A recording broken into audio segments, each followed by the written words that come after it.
welcome to my podcast Florydiena.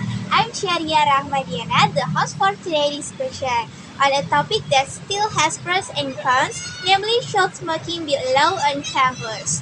In my opinion, this topic is quite interesting because every opinion always has a reasonable reason. Sometimes the answer from those who agree make me support it. But the answer from those who disagree also make me change my mind. So to discussion this topic, I will be accompanied by my friend Nabila. Hi Nabila, thanks for taking the time to chat with me. Hi Dina, thank you for inviting me. I have a lot of time to chat with you. Great. Okay, let's get started. My first question is, what are your thoughts on smoking on campus? Is it allowed or not? Personally, I don't think smoking should be all on campus. A university is a place where many people study, work, and spend their time together.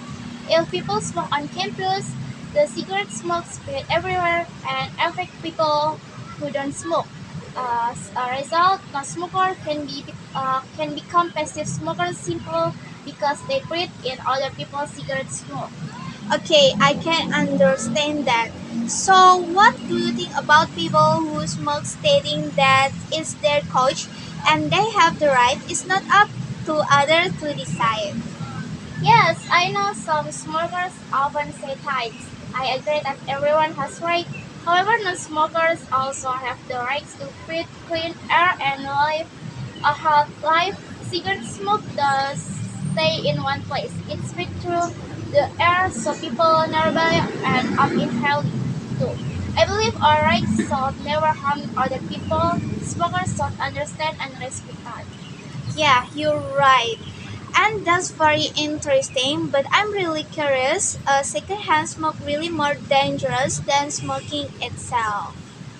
Yes, it is very dangerous. According to the World Health Organization, there is no safe level of exposure to secondhand smoke. People who regularly inhale cigarettes, smoke from others have a higher risk of developing serious diseases such as lung cancer, heart disease, stroke, and respiratory illnesses. Even though they don't smoke themselves, they can still suffer serious health problems. Wow, I didn't know that. So, what if the university provide designated smoking area? Would that be a good solution? Yes, I think it is possible. It will be better for smokers to only smoke with the same person and only inhale the cigarette smoke. However, I don't think it's the best solution. Providing smoking area might make smokers feel that smoking on campus is acceptable. Instead of encouraging people to quit smoking, it could actually spread the habit. Yes, that's a fair point. Besides health issue, are there any other negative effect of smoking on campus? Yes, definitely. Smoking also creates an comfortable learning environment. The smell of cigarette smoke can disrupt study and make it difficult for them concentrate. In addition, many smokers throw cigarette butts on the ground, making the campus look dirty and unpleasant. Nowadays, many young people use vape instead of cigarette. What's your opinion about vaping? About vaping, I don't think vaping is something to be proud of either. Whether there is cigarette or vape, both can have negative effects on health. Vape are also quite expensive. Most university students still depend on their parents for financial support. It makes parents working hard to pay tuition, fees, and private pocket money only for that money to be spent on vaping. I don't think that's wastes of money. You're right, most students still rely on their parents financially. Exactly. That's another reason why I don't support smoking on campus. Universities should protect the health and well-being of students. Campus police should focus on creating a safe, clean, and healthy environment. I don't think banning smoking on campus will harm anyone. Instead, it will benefit anyone. Okay, that's a very strong opinion. And I completely understand your point of view. Before we end today's discussion, do you have any final message for our listener? Yes, I know some smoker many disagree with my opinions and I respect that. However, if someone chooses to smoke, they should not put other people's health at risk. Right always come with responsibility before asking for the rights to smoke. We should first respect other people's right to breathe clean air and live a healthy life. Okay, thank you very much, Nabila, for sharing your opinion. I also like to thank all of our listeners for joining today my podcast. We hope this discussion has been informative and useful. I'm Syahria Rahma Diena with Nabila. Thank you for listening and see you on next podcast. Bye bye.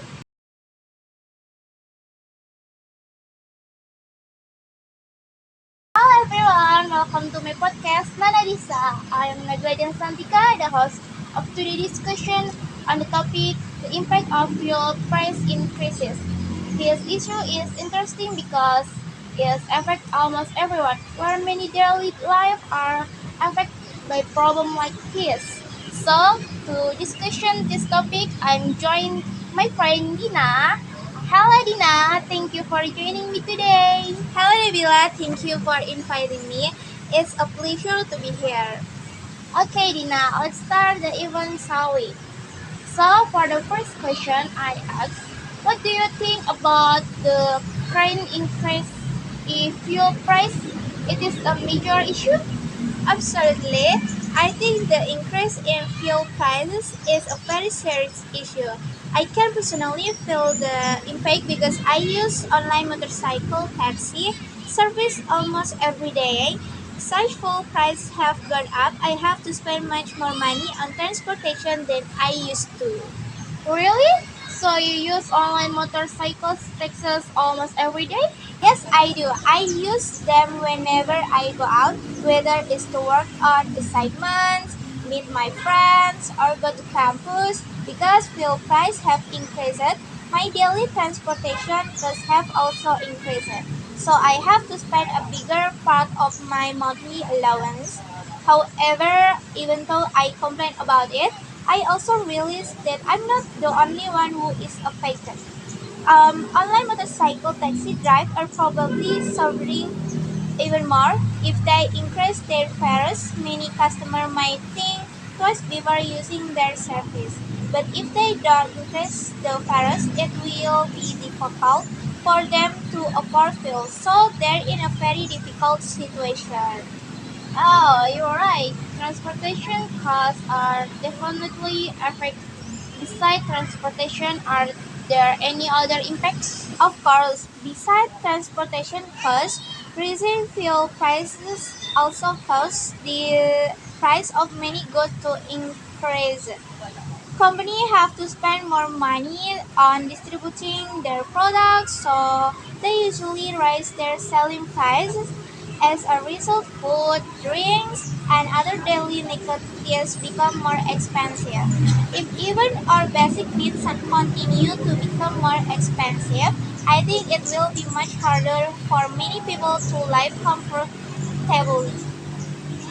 That's a good point. I've also heard some people say that fuel price need to increase because the government want to reduce fuel subsidies and use the budget for public service. What do you think about that? Personally, I don't completely agree with the argument. Why should fuel price be increases simply because the government wants to move the budget to other sector? Is it really for education? Is it for healthy care? Or is it for something else? From what we often hear in the news, both the education and healthcare sector still don't receive enough funding. In my opinion, the government has never fully explained where the money is actually being allocated, so many people still have questions.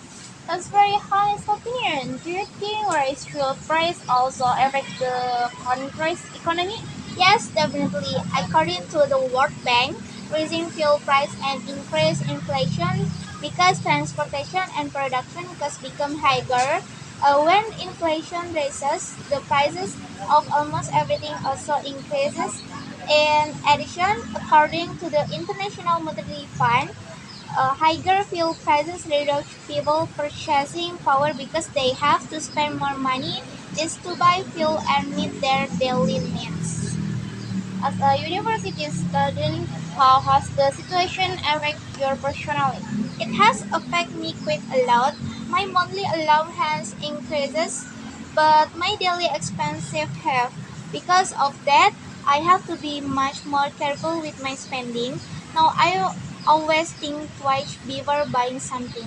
Whether it's for my university needs or my personal needs. Sometimes I even postpone buying books because I need to save money for transportation and food. I completely understand your situation. Do you think there's any positive side to this? For example, some people believe that higher fuel price encouraging people to use public transportation, which can reduce traffic and air pollution. Well, I can agree with that to some extent. If more people use public transportation, it will reduce traffic congestion and air pollution. However, I don't think that's a strong enough reason to justify higher fuel prices. Whether people use private vehicles or public transportation, but still depend on fuel. Some people might even decide not to travel unless it's really necessary because everything has become more expensive. If that happens, public transportation company could also lose passengers. So, in my opinion, this is really the best solution to the problem. That's a very reasonable opinion. Before we end today's podcast, is there anything you like to say as your final message? Yes, I like to say that rising fuel prices have had a major impact on people. Like almost everything has become more expensive, and many families are struggling financial. I sincerely hope the government can improve its performance and provide effective solution for the people because public officials are paid with taxpayer money. If the people are not prosperous, it will be difficult for a country to move forward. That's why I believe the government should always put the people welfare first before making important decisions. Thank you all very much, Dina, for sharing your thoughts with us today, and thank you for everyone who has listening to our podcast. We hope today's discussion has been useful and has provided a better understanding of how fuel price affect our daily life. Please remember that this discussion is only meant to share opinion and does not indicate or even or critique anyone personally. I am Nabila Dian Santika and my friend Dina. Thank you for listening and see you in our next podcast. Goodbye.